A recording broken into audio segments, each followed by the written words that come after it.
Hello friends, आज की इस वीडियो में बात करेंगे जाइमोक्स CV 625 टैबलेट के बारे में। जाइमोक्स CV 625 टैबलेट के बारे में आज मैं आपको कंप्लीट जानकारी दूंगा, जैसे कि इसका कंपोजिशन क्या है, किस कंपनी का प्रोडक्ट है, कितना इसका प्राइस है, क्या क्या इसके यूज़ और बेनिफिट्स होते हैं, कैसे दवा काम करती है, कितनी डोज पेशेंट को दी जाती है, क्या क्या इस दवा के साइड इफ़ेक्ट होते हैं और आपको क्या क्या सावधानी ध्यान में रखनी है। इन सारी बातों के बारे में आज की इस वीडियो में डिटेल में जानेंगे, तो वीडियो को पूरा ज़रूर देखें, तभी आपको इसके बारे में सब कुछ समझ में आएगा और इस दवा से होने वाले कई तरह के नुकसान से भी बच पाएंगे। मेरा नाम शिवपाल कुमार है, मैं एक फार्मासिस्ट हूँ। यदि आप भी हेल्थ और मेडिसिन से रिलेटेड कोई भी जानकारी चाहते हैं तो आप हमारे चैनल को सब्सक्राइब करें, बेल आइकन को ज़रूर प्रेस करें ताकि लेटेस्ट वीडियो की नोटिफिकेशन सबसे पहले आप तक पहुंच सके। तो चलिए शुरू करते हैं। सबसे पहले हम बात करेंगे इस दवा के कंपोजिशन के बारे में।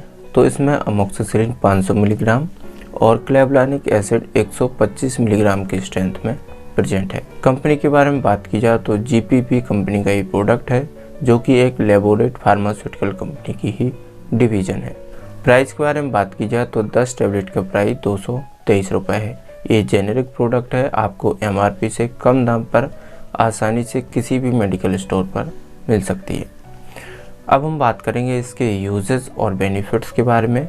जाइमोक्स CV 625 टैबलेट का इस्तेमाल कौन कौन सी समस्याओं के इलाज के लिए किया जाता है।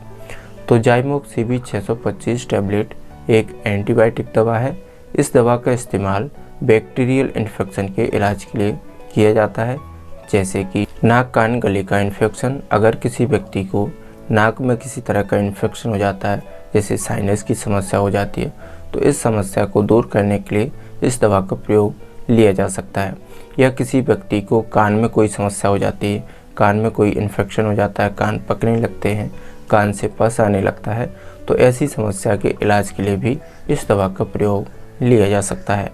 अगर किसी व्यक्ति को गले में खराश है या गले में किसी तरह का इन्फेक्शन हुआ है, खांसी आ रही है, निकलने में कोई परेशानी है या टॉन्सिलाइटिस की समस्या है, तो इस समस्या के इलाज के लिए भी इस दवा का प्रयोग लिया जाता है।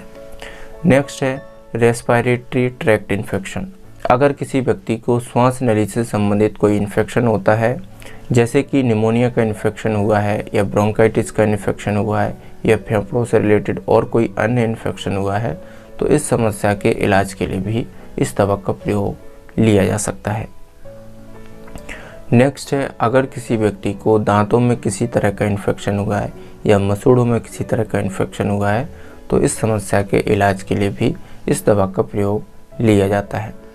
नेक्स्ट है अगर किसी व्यक्ति को जोड़ों में या हड्डियों में कोई इन्फेक्शन हुआ है या किसी व्यक्ति को टाइफाइड फीवर की समस्या है या गोनोरिया की समस्या है, तो इस समस्या के इलाज के लिए भी इस दवा का प्रयोग लिया जाता है। या किसी व्यक्ति को UTI इन्फेक्शन हुआ है, यानी मूत्र मार्ग में कोई इन्फेक्शन हुआ है, तो इस समस्या के इलाज के लिए भी इस दवा का प्रयोग लिया जा सकता है। नेक्स्ट है स्किन इन्फेक्शन। अगर किसी व्यक्ति को स्किन में कोई इन्फेक्शन हुआ है, जैसे फोड़ा फुंसी निकल आए हैं या किसी को चोट लगने के कारण घाव बन गया है, तो उस घाव को सुखाने के लिए भी इस दवा का प्रयोग लिया जा सकता है। नेक्स्ट है ऑपरेशन के बाद भी इस दवा का प्रयोग लिया जाता है, क्योंकि ऑपरेशन के बाद इन्फेक्शन के चांस बढ़ जाते हैं, इसलिए इस दवा को ऑपरेशन के बाद प्रेस्क्राइब किया जाता है ताकि इन्फेक्शन ना हो। तो इन सारी समस्याओं के इलाज के लिए इस दवा का प्रयोग लिया जाता है। इन समस्याओं के अलावा भी आपके डॉक्टर अन्य समस्याओं के लिए भी इस दवा को प्रेस्क्राइब कर सकते हैं। तो अभी आपने जाना इसके यूजेस के बारे में। अब हम बात करेंगे ये दवा कैसे काम करती है। तो इसमें जो अमोक्सिसिलिन है, अमोक्सिसिलिन पेनिसिलिन ग्रुप की एक एंटीबायोटिक दवा है। ये बैक्टीरिया की सेल वॉल सिंथेसिस को रोकती है, यानी बैक्टीरिया की कवरिंग लेयर को ब्रेक करती है, उसको बनने से रोकती है, जिसके कारण बैक्टीरिया नष्ट हो जाते हैं। और जो क्लेवलानिक एसिड है, यह एक बीटा लैक्टेमेज इनहिबिटर होती है। बैक्टीरिया के अंदर एक विशेष प्रकार का एंजाइम पाया जाता है, जिसको बोलते हैं बीटा लैक्टेमेज एंजाइम। तो क्लेवलानिक एसिड जो दवा है, यह उसी एंजाइम को ब्रेक करती है, उसको रोकती है, उसको बनने से रोकती है। या उसके प्रोडक्शन को स्टॉप कर देती है, इसको इनएक्टिव कर देती है, जिसके कारण बैक्टीरिया नष्ट हो जाते हैं। तो इस तरीके से ये दवा काम करती है। अब हम बात करेंगे इसकी डोज के बारे में, इसकी खुराक के बारे में, कितनी खुराक पेशेंट को दी जा सकती है।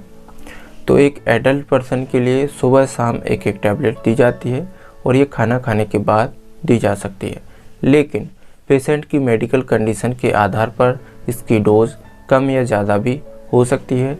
इसीलिए हमेशा आपको अपने डॉक्टर की सलाह के बाद ही इस दवा का प्रयोग करना चाहिए, क्योंकि प्रत्येक पेशेंट की डोज कई फैक्टर्स पर डिपेंड करती है, जैसे कि मरीज का वेट कितना है, मरीज की एज क्या है, पुरानी मेडिकल कंडीशंस क्या है, रोग की गंभीरता कितनी है, रोग का प्रकार क्या है, और भी बहुत सारे कुछ फैक्टर्स होते हैं जिनको पहले चेक किया जाता है।